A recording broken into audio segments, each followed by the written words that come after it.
Hola y buenos días. Soy yo, el señor Morris. Yo soy el maestro de español. ¿Cómo están ustedes? Today, we're going to start off with a look at the calendar so that we can talk about a couple of special dates. We'll review the animals that we've been talking about, and we'll make something to take home for a very special day.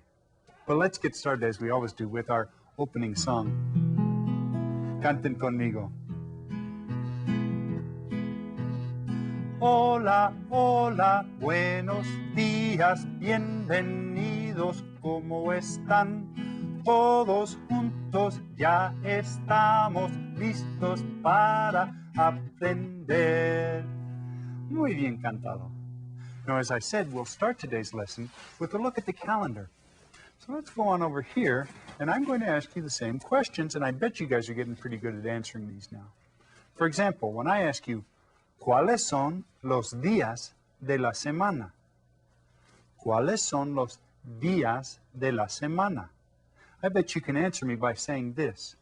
Los días de la semana son lunes, martes, miércoles, jueves, viernes, sábado y domingo. Yeah. And you remember that we have a song to help us remember those. So let's go ahead and sing it right now. Canten conmigo. Hay 7 días en una semana, los vamos a nombrar. Help me out now. Lunes, martes, miércoles, jueves, viernes, sábado, domingo. All right. Ahora, otra pregunta. Now, ¿en qué mes estamos? ¿En qué mes estamos? Okay, and you remember mes isn't like a mess in your room. It's up here on the calendar. And if we look at the calendar here, we can see what the answer is. Do you guys see it? You'll answer like this. Estamos en mayo. Estamos en mayo. That's right. And now here's another question you should all know by now. ¿Cuál es la fecha de hoy? ¿Cuál es la fecha de hoy? And that's asking about hoy, today. Well, if today were a Saturday, okay? You see Saturday up there? And it were the, let's say the 5th of Mayo, okay? We would answer like this. Hoy es sábado 5 de mayo, right? All right. Well, we have a lot of things to talk about today, so let's go ahead and quickly review the animals that we've been talking about so far in this unit, okay? Started off with this. I told you to do something. I told you, nombra algunos mamíferos. And we looked at some. Let's see if you can help me figure out what they are. This first mamífero here, ¿es una vaca o es un perro? ¿Es una vaca o es un perro? What do you think? Raise your hand. Tell your teacher. A la una, a las dos, a las tres. Es un perro. Es un perro. Did you get that right? How about this? Este animal, ¿es un gato o un elefante? ¿Es un gato o un elefante? A la una, a las dos, a las tres. Un gato. Es un gato. That's right. You guys getting pretty good at this? We're going to do it faster then. How about this one? Tigre o coyote? Raise your hand. Tell your teacher. A la una, a las dos, a las tres. Tigre. Es un tigre. Este animal es un oso o león. Es oso o león. A la una, a las dos, a las tres. León. Este animal es delfín o es vaca. Delfín o vaca. Raise your hand, tell your teacher. Una, dos, tres. Vaca. Este animal es caballo o castor. Caballo o castor. Una, dos, tres. Caballo. Es un caballo. Este animal es un oso o es un gato. Oso o gato. Una, dos, tres. Es oso. Es oso. How about this in here? Got those big sharp teeth. ¿Es león o es castor? Una, dos, tres. Castor. Es un castor. How about this animal? This is a tough one. Tigre o elefante? Let's see who can be first in your class to raise their hand and give the right answer. Una, dos, tres. Elefante. Elefante. How about this one? Arr! Barks at the moon. Coyote o perro? Coyote o perro? Una, dos, tres. Coyote. Es un coyote. And then last time we talked about this. Este animal. ¿Es delfín o es caballo? ¿Es delfín o es caballo? Una, dos, tres. Delfín. And remember, we said el delfín es un mamífero. Es un mamífero. Remember that? Now, after we'd looked at all of those, we went on to another class of animals. Okay? We said that they have feathers on the outside, and I told you, nombra algunas aves. And we started by looking at some of these. Es un ave, es pato o es gallina? Raise your hand, tell your teacher. A la una, a las dos, a las tres. Gallina. Remember, we even read the story about la gallinita roja. Okay, how about this one? Este animal es cisne o es águila? Cisne o águila, symbol of our country, right? The national bird. A la una, a las dos, a las tres. Es águila. Es águila. Oh, how about this one? ¿Es pato o gallina? ¿Es pato o gallina? And this was in our story too, do you remember? See if you can say what, tell your teacher what it is. A la una, a las dos, a las tres. Es pato. Es pato. How about this animal? ¿Es correcaminos o es cisne? Correcaminos o cisne? And this one we saw in the story we read about El Patito Feo, the ugly duckling. Do you remember what it was? A la una, a las dos, a las tres. Es cisne. Es cisne. Y este es correcaminos o águila. Correcaminos o águila. A la una, a las dos, a las tres. Es correcaminos. That's right. Now, the animals that we talked about last class, remember they have scales on the outside and they live in the water. And I told you, nombra algunos peces. Peces. And remember, we just talked about a couple of different kinds. Let's go ahead and see if you remember those now. Este animal, ¿es tiburón o es perro? ¿Es tiburón o perro? A la una, a las dos, a las tres. Es tiburón. Tiburón. And how about this one? Este animal es delfín o es trucha. Delfín o trucha. A la una, a las dos, a las tres. Es trucha. Trucha. All right. Muy bien. Now we'll be going over those again and adding to our list in later lessons. But today I wanted to tell you about a special day. It's called Cinco de Mayo, just like the date that we were talking about on the calendar. What happened was this.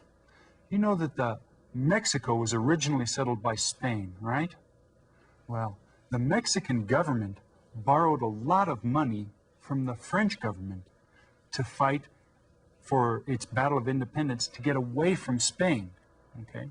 Well, after Mexico was independent, they won their battle against Spain, okay? They were independent. They were still a relatively new country. The government of France said, hey, you guys owe us a lot of money still. And Mexico couldn't pay them back because they didn't have a lot of money. So France decided to try to take over the new country for itself.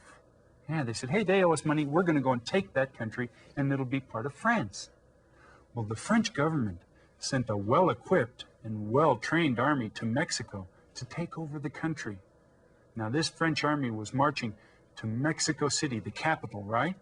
And they were going through a town of Puebla. Well, if the French army got to Mexico City, they'd probably be able to take over the country really fast. So a group of untrained Mexicans battled the French, and they delayed them from going on to Mexico City. They fought them for a long time, right? Well, the Mexicans didn't beat the French in this battle, okay? The Mexican fighters were recognized for their bravery and their valor in fighting the French for as long as they did. They held them up for about 4 days, okay? So if you're interested in finding more about Mexican history, you may want to look in your library or get on the internet and see what you can find. Remember, you can start off by coming to our website, and we'll have some links for you to find different things. As a matter of fact, France did eventually take over Mexico, and Mexico was part of France for a little while. Did you know that? Yeah. Well, I tell you what, let's go ahead and look at a couple of our activity sheets. The first one is called Cinco de Mayo. Okay. Here you go, Cinco de Mayo. It looks like this. You'll want to go ahead and put your name up at the top of the page. Roberto. Okay. Now, find the names and places from the Battle of Puebla here. Okay, here's Puebla. Here's Mexico. Here's Cinco de Mayo. Now, the guy who was in Mexico in charge was named Juarez. Juarez, and there's a city named after him now in Mexico, Ciudad Juarez. And Zaragoza was one of the generals who fought there in Mexico. The French general who fought was called Maximiliano. Okay, so that's his name there. And the other country that fought was Francia. So Mexico and Francia are the two countries that fought. Puebla is the town where it happened. Cinco de Mayo, that's the date that it happened. Juarez and Zaragoza are Mexican leaders, and Maximiliano was the French leader. And look at this. I'm going to give you guys a head start. It looks like I've already found one. Right down here.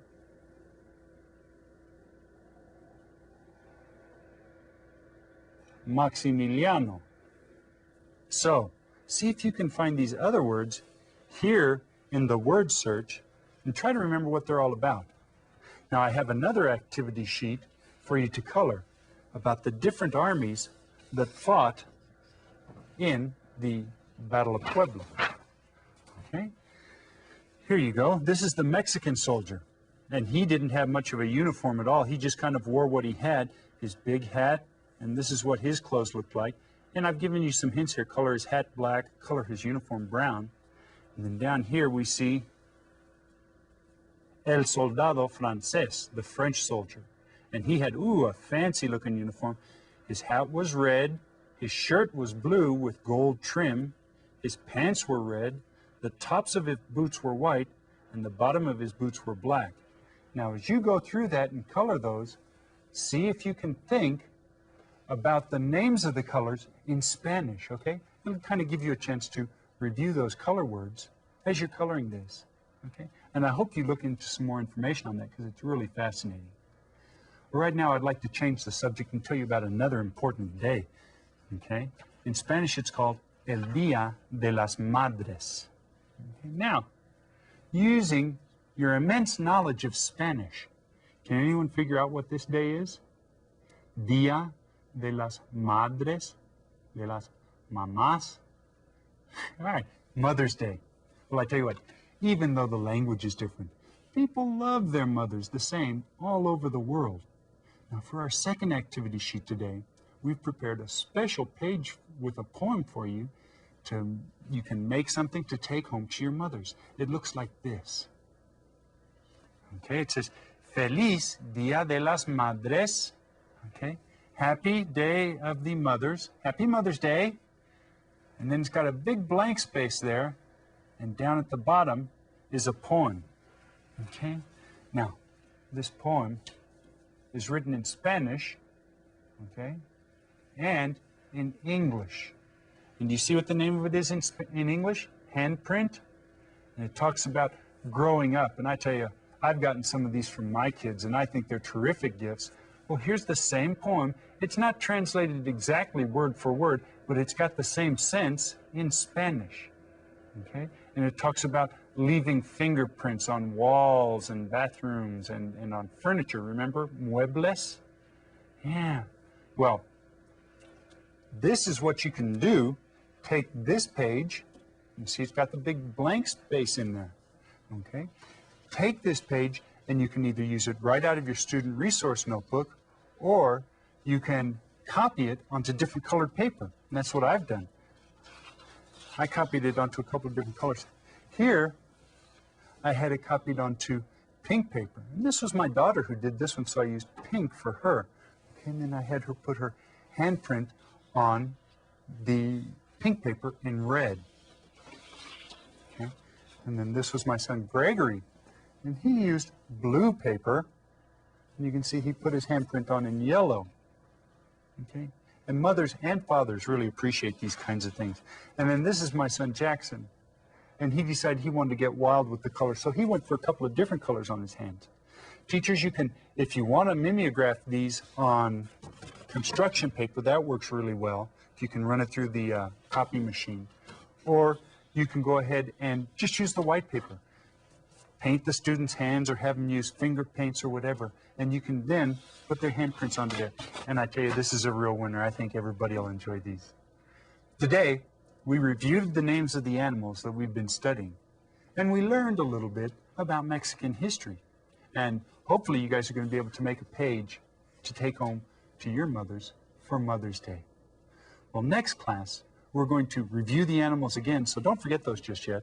And then we're going to add some more animals that we haven't talked about yet. Can you look at your notes and figure out what groups we're going to talk about? I bet you can. Pero saben que ya es hora de despedirnos. For our goodbye song today, I'd like to sing Cielito Lindo. And I'd like you guys to help me out here, especially when I come to the ay, ay, ay, ay part. Canten conmigo. De la Sierra Morena, cielito lindo, vienen bajando un par de ojitos negros, cielito lindo de contrabando. Help me out now. Ay, ay, ay, ay. Canta y no llores, porque cantando se alegran, cielito lindo, los corazones. All right, very good. Keep reviewing. I hope you get a chance to do the activity sheets from today. Take something home for your mother for Mother's Day if you get a chance. Until we see each other next time, adios y hasta luego. Bye.